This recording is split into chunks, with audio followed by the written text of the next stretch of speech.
first time.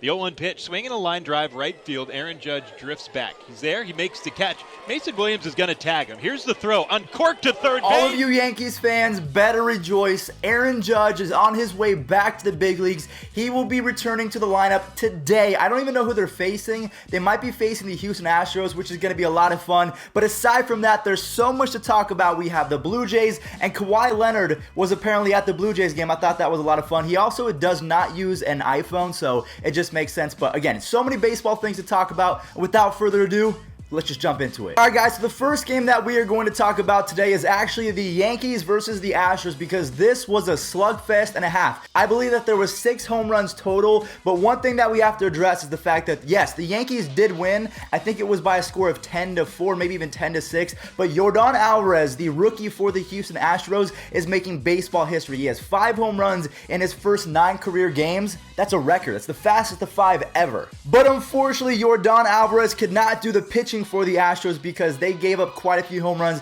Gary Sanchez, Gleyber Torres, they all got in on the action, as the Yankees, they're already good, and now that they're getting Judge back, they're going to be even scarier. Roll the tapes. Gleyber Torres reps one deep to left, and that ball is gone. 2-1. Deep to center field. Marisnik back, still back, turning, looking, see ya. I was watching this San Francisco Giants game versus Dodgers live yesterday, and I thought that the Giants were actually going to be able to come back, but luckily Kenley Jansen did kind of calm down, and he was able to get the save. The Dodgers offense was led by Jock Peterson and a guy named Kyle Garlick. Now, I think this is 2 games in a row where Kyle Garlick has actually hit a home run, so we all saw that the Dodgers, they escaped with the W yesterday, but it was narrow. They just got it. Kyle Garlick swings and launches one down the line. It is gone. Barnes drills it down the line, threatening the foul pole again. Gone again.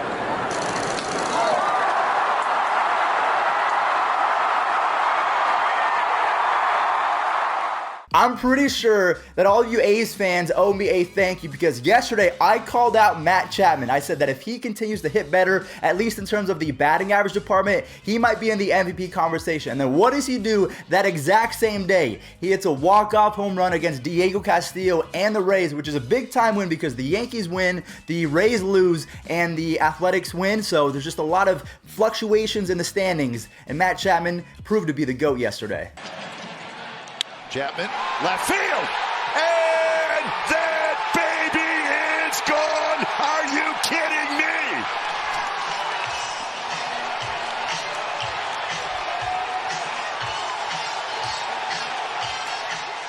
So we have yet another walk-off home run to talk about, but I'm not sure if it's going to be able to beat the excitement of Matt Chapman. But either way, the Blue Jays versus the Angels has been a really awesome series. We've seen Mike Trout had a 2 home run and 7 RBI day. And then if we go to game number 3, I believe, of the series, we see Kawhi Leonard is in the stands. He is recording Mike Trout. That's how good Trout is. One of the greatest basketball players in the league right now, if not the greatest, says, you know what, I got to get this guy in film. He says, you know, I got to go ahead and record this guy because we're probably looking at the greatest baseball player in the last 80, probably 70, 80 years, maybe. Ken Griffey Jr., Barry Bonds, Babe Ruth, Willie Mays. I mean, who's better than Trout? Either way, I'm getting sidetracked. The Blue Jays offense exploded. Teoscar Hernandez and Lourdes Gurriel have been on fire as of late. And then Billy McKinney, I'm going to go ahead and call him Billy McWhinney today because obviously he got the walk-off home run and that joke sucked. Move quickly through the system.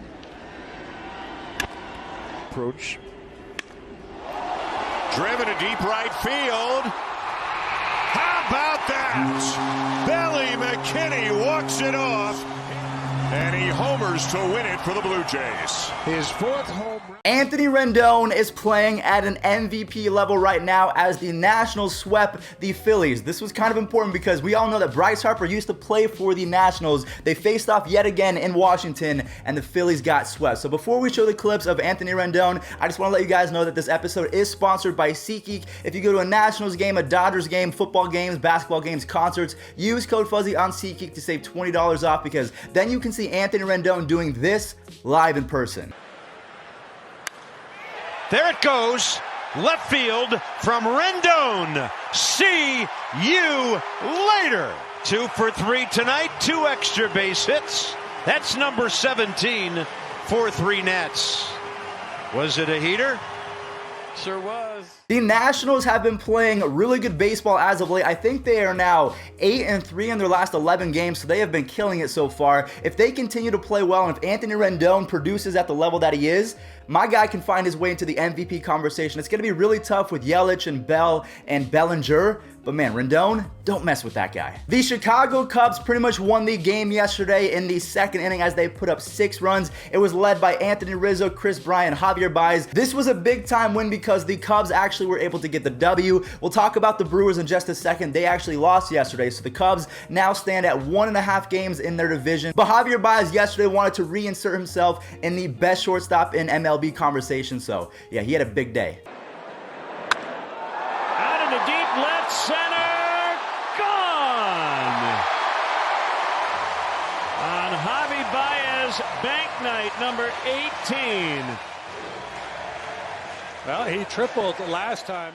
Christian Yelich broke a personal record yesterday. He hit his hardest and his furthest home run. So when I say hardest, I just means he hit the baseball. I think it traveled at 118 miles an hour, something like that. It was record-setting for him personally. I don't have the stats in front of me, so I'm going to go ahead and put him up on the screen right now. But Yelich, even though he hit his furthest home run ever, it was not enough as the Reds were able to use the power of the Matrix and Keanu Reeves to win a game. You guys will see what I mean in just a second because Jesse Winker had maybe the slide of the year, and the Reds, they just been playing so well. Swinging the bat. At about third base, here he comes. Relay throw to third, and he is out. What's he saying? Winker is, They're going to look at this. Senzel. If it's fair, it's gone. Off the pole. Goodbye. Brian Anderson was in the Rookie of the Year conversation yesterday, even though he's kind of an older rookie, but I still think that he is going to be a very valuable asset for the Miami Marlins. He's raking right now as they beat the Cardinals. There was a duck on a pond in the top of the 11th. The Cardinals, they had a lefty in the batter's box and a righty on the mound. It was the perfect situation, and then that runner got picked off. JT Riddle with a drive to deep right field, and that will give the Marlins the lead in the Flaherty is picked off a second base, and that's how it ends. Oh my! Wow! The pinch runner is picked off.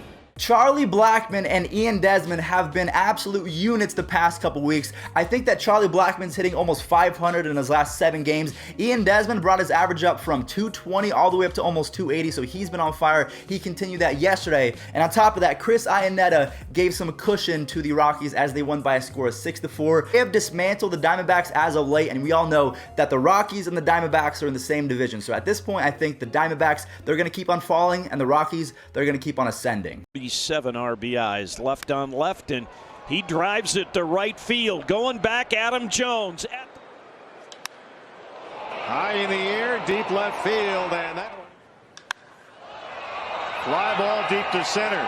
LaCastro near the wall, and it's off the wall. Alright guys, well that is pretty much going to wrap it up for today's MLB recap, but just like we do in every single video before, the games that we were not able to talk about, we go ahead and show the highlights. So the 3 games was the Rangers game as the Rangers beat the Indians. The Indians and the Rangers are probably not going to win their divisions, so they have to play really well to try and make the wild card, so that was an amazing game. The Royals were able to beat the Minnesota Twins, and again, the Twins hit a home run, but they still lost. They're 5-5 in their last 10 games, so they have not been playing well. Even though they're hitting home runs, their pitching has not been that great. And then last but not least, we saw that the Mariners were able to topple, I don't even remember that they played. I think they played the Orioles. All you Orioles fans, I knew that the season was going to be rough, but man, I think you're leading the league in home runs given up. It's just not fun to watch Orioles baseball right now. But yeah, guys, that is going to wrap it up for me today. I hope that you guys do enjoy the highlights. I hope that you enjoy the rest of your Friday. TGIF, let's play some video games. Let's eat some hot dogs, have a barbecue with our family. There you go. Enjoy the highlights. Well, right back, slider, changeup, curveball. There's a fastball. It's hit well to right. Yes, it is. That's his power alley. There it goes. Goodbye. Home run. Domingo Santana. August day as well. Up the middle. That'll work. Vogelback getting a wave on. Slow ground ball to center field. Broxton's throw. Offline. And the pitch. Fly ball. Left field. Maben into the corner. Leaps. And he can't make the play. That one falls in. Watch him go up. He talk about athleticism and then try to reach back. And then, Lifts one left center field. Long run. Harrison Bader still on the move, and it is going to fall. Ozuna couldn't haul that one in. Take it. This is a well-struck baseball, but everything about Osuna's route, watch him. He's going to break it down like he's got this one. Even Gator arm it just a bit, as we say. That's when